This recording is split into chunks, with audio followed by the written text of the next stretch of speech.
Hi friends, this is channel गुनी गर्दा जो हटाएगा आपकी आंखों से पर्दा। और आज पर्दा हटेगा कम लिखा वर्सेस ज़्यादा लिखा।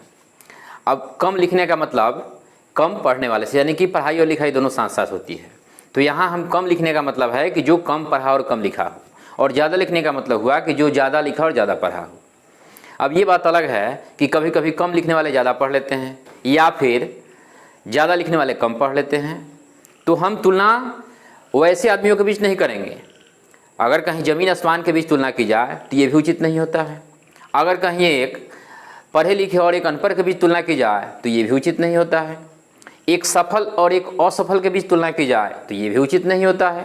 तो हम तुलना करेंगे आज दो सफल आदमियों के बीच।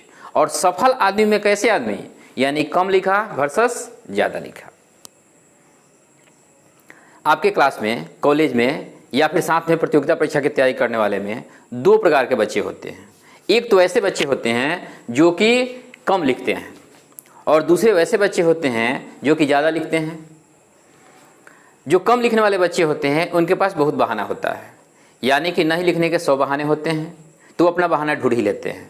लेकिन सेम टाइम में जो बच्चे ज़्यादा लिखते हैं, ज़्यादा मेहनत करते हैं, ज़्यादा पढ़ते हैं, तो ऑब्वियसली उनसे ज़्यादा ब्रिलियंट होते हैं।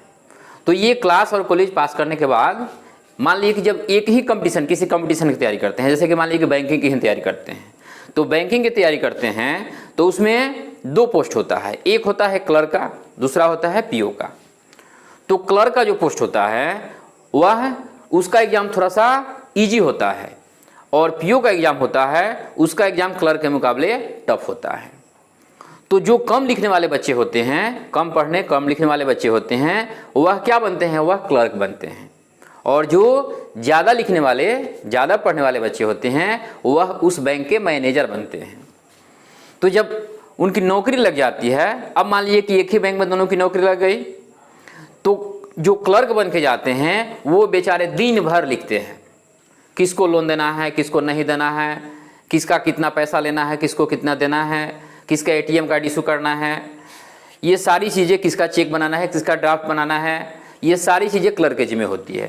तो वो अपना दिन भर फाइल तैयार करते हैं, या फिर जितने भी पैसे लेने वाले, पैसे देने वाले जो लोग जाते हैं उनका भी हिसाब किताब क्लर्क के जिम्मे होता है। कौन सा लेटर कहाँ से आया, कहाँ लेटर डिस्पैच करना है, तो ये सारी जिम्मेदारी क्लर्क की होती है।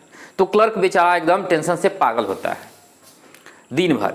उसे जाकर के आप कहिएगा मेरा पैसा दीजिए ना, तो जानते हैं क्या कीजिएगा, क्या करेगा, कहता हाँ पैसा देंगे, हाँ। बेचारा गुस्सा से पागल रहता है। अब पूरा मेहनत करने के बाद जो ले जाता है फाइल मैनेजर के पास, तो मैनेजर क्या करता है, अपने एसी रूम में बैठा हुआ है, और एसी रूम में बैठा हुआ है, फाइल को देखता है तो तुरंत पेन निकाला, साइन कर दिया, हो गया। वो बेचारा आराम से है। तो पढ़ने के समय जो कम लिखा वो क्लर्क बन के अब ज़्यादा लिख रहा है, और पढ़ने के समय जो ज़्यादा लिखा वो मैनेजर बन के अब कम लिख रहा है। एसी रूम में बैठा हुआ है, मज़ा से बैठा हुआ है, उसको कोई टेंशन नहीं है। तो इसलिए अब आपको सोचना है आपकी लाइफ के बारे में कि आपको दोनों में से क्या बनना है, कम लिखना है कि ज़्यादा लिखना है। अगर कम लिखेंगे तो क्लर्क बनेंगे, ज़्यादा लिखेंगे तो मैनेजर बनेंगे। फैसला आपके हाथ में है कि आप 20-25 साल तक कम लिख करके और 60 साल तक ज़्यादा लिखना चाहते हैं, या फिर 20-25 साल तक ज़्यादा लिख करके 60 साल तक कम लिखना चाहते हैं। The choice is yours.